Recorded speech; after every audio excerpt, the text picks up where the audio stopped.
Another problem that I would like to highlight, and I would like you to speak more about, is the problem of their spending on military and security.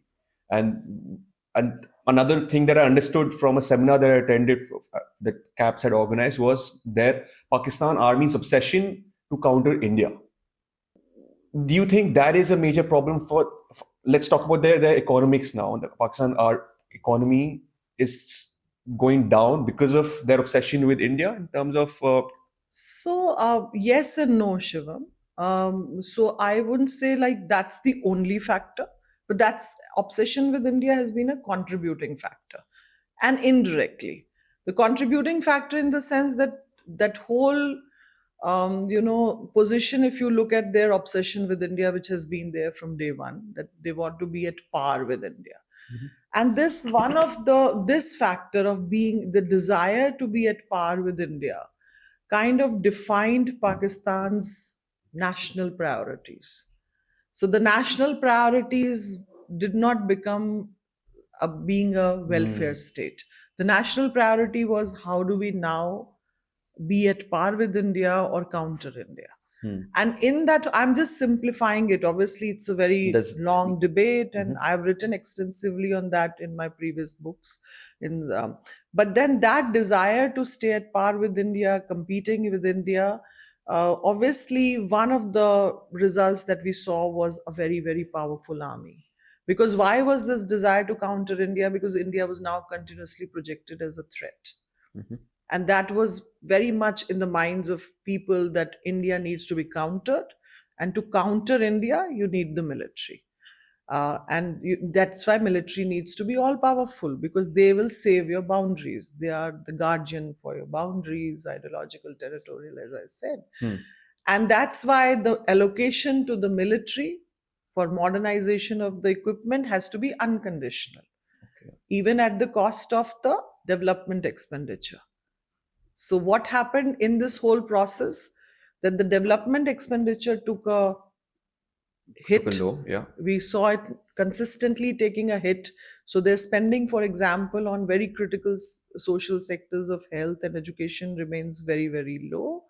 A large number of Pakistan's population, that if we see roughly with the school going kids, for example, the primary school, 50% of them don't go to school. So this is a scary situation, right? The unemployment rate is so high. And one of the examples that you would see is that today, I was reading, in fact, this last week or last to last week, there was a report in one of the dailies which said that 45 to 50,000 applications for passports come to Pakistan, the passport office every day, because every day, or it's People want to leave. people want to leave.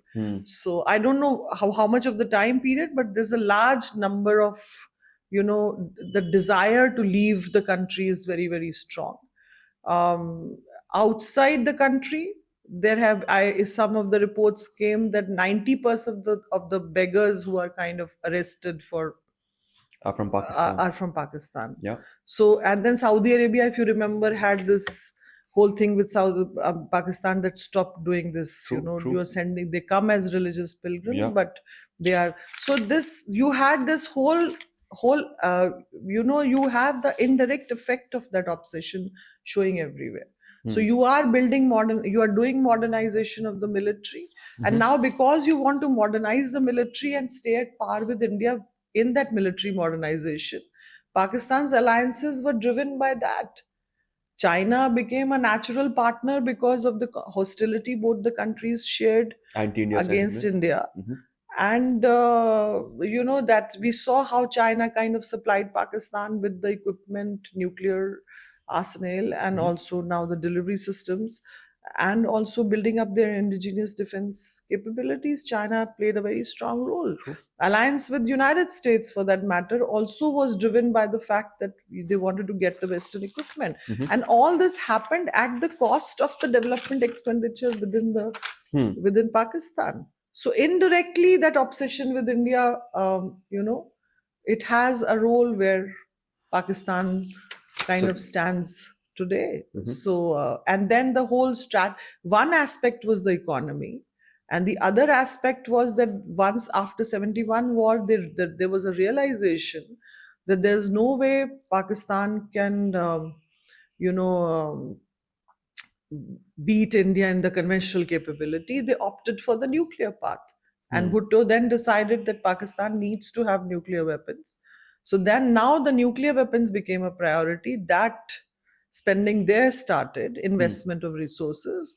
And now under that umbrella of nuclear arsenal, or the bomb that they claim that they managed to have in 87 itself, they really accelerated the proxy war, which we saw from as early as 1947, when the first, war happened. The tribals who came into India were dressed as tribal, but they were retired military officers. In fact, one of the books, which is called Raiders in Kashmir, by a Pakistani military officer, Akbar Khan, he talks about it in detail, how the thing was planned. So proxy wars was very much a part of the strategy, and it really, we saw it being escalated once they had the nuclear weapons.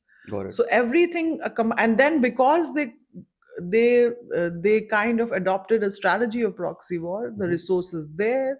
That's why the strategy in Afghanistan, and then you see what happened with Afghanistan, how it has kind of, it is the whole strategy which they felt is a big success for them. It hasn't paid them off. In fact, there has been a blowback in the form of TTP. Right. So there is a linkage, deep linkage to everything that you see right now in Pakistan.